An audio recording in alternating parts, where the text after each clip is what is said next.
China's National People's Congress has passed a controversial security law for Hong Kong that critics fear will give Beijing more control over the semi-autonomous territory.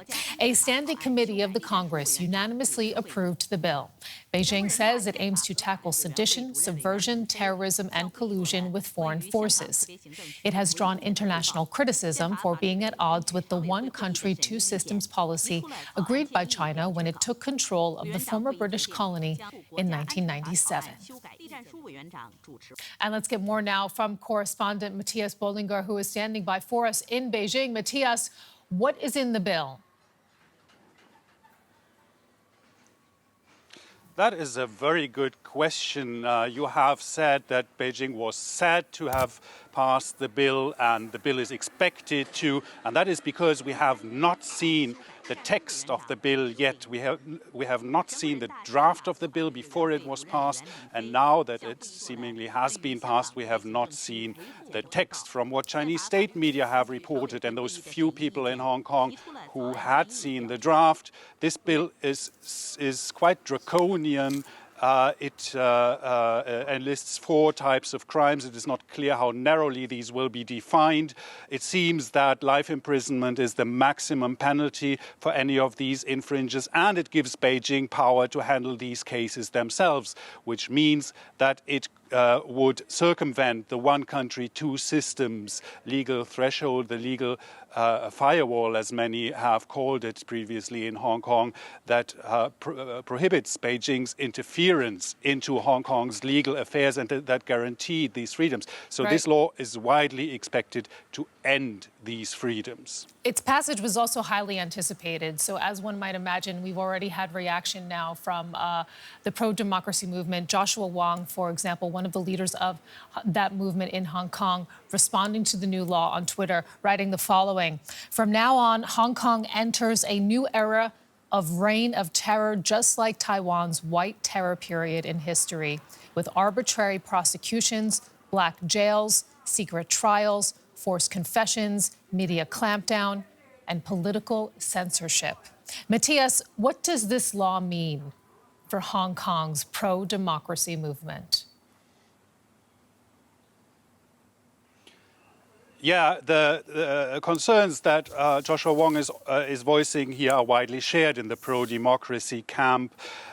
This law has been passed after a year of clashes and of discontent in Hong Kong, of peaceful protests as well. China has not been happy with that. China has attacked figures in the protest movement like Joshua Wong vigorously in its state media. He's expected to be one of the first victims of a coming crackdown. The protest movement has not been able to regain its strength in the last few days, partly due to a police that has prevented any assembly of people under the quoting the anti-epidemic legislation, and of course in expectation that protesting will have now far worse consequences than ever before.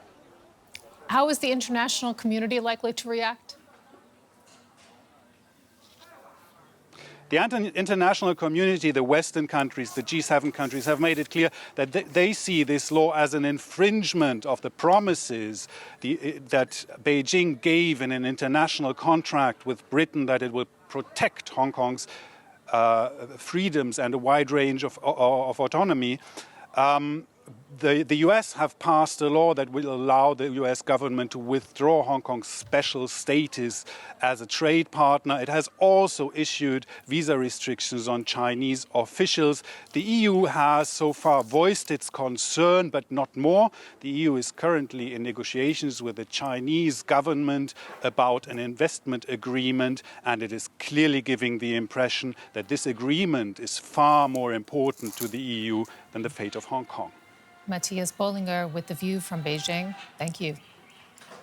And joining me now from Hong Kong is pro-democracy activist Glacier Kwong. Welcome to the program, and thank you for joining us. This law is expected to take effect tomorrow. What do you think happens next?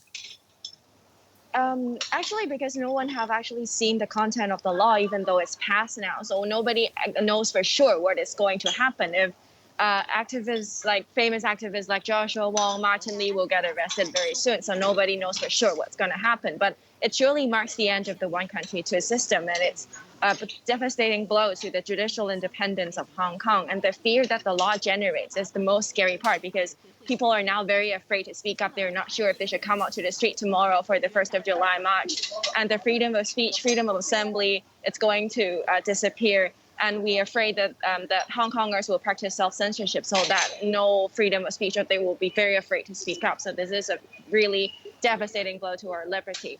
And another thing is also foreigners are actually endangered by the law as well. Whoever who is showing sympathy towards the movement or have participated in those supporting rallies in other countries may be held responsible once they set foot in Hong Kong or China. So it's actually very dangerous for not only Hong Kongers, but also foreigners who care about Hong Kong. You mentioned Joshua Wong, other activists. You expect them to be arrested. What indications do you have that that will indeed happen? I think because for example, Joshua is one of the head figure of the movement, and he represents Hong Kongers in the international stage. So I think he would be considered as someone who is lobbying for foreign intervention in the Chinese officials' eyes. So I really think that he would be one of the main targets after the law is implemented in Hong Kong. As the pro-democracy movement, what is your next move now?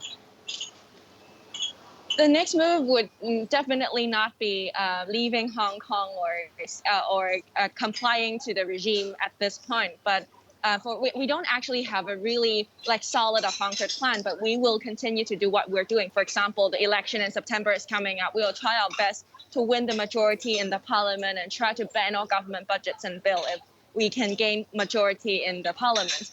And we are also calling for people to come out on the street on the 1st of July in protest of this national security law, even though the police has banned and defined that if anyone's come out, that will be considered as an illegal assembly. But we should still do that, because this is our human rights and our fundamental rights to have the freedom of assembly and freedom of speech.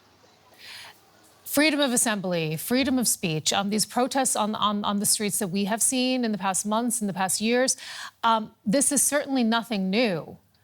But do you think you have to admit defeat now? No, I don't think we should admit defeat at this point. It's true that the Chinese government is bypassing our legislature and using really strong-hand approach in Hong Kong. But actually, that means they're actually running out of tricks that they can deal with Hong Kong. They have run out of any other feasible measure, so that they have to adopt such a hardliner approach. And we think that this is due to the international community is actually turning against China after the COVID-19 pandemic. More countries are starting to realize the threat that China poses to the world and the peace of the world. And that's why China is very desperate in securing Hong Kong and therefore securing its status in the international community. So I don't think it's admitting defeat. It's actually a sign that the Chinese have run out of tricks. That's why they have to use such hardliner measures. Glacier Kwong joining us from Hong Kong, part of the pro-democracy movement there, with your reaction to the passage of this bill in China today. Thank you so much for sharing that with us. Thank you.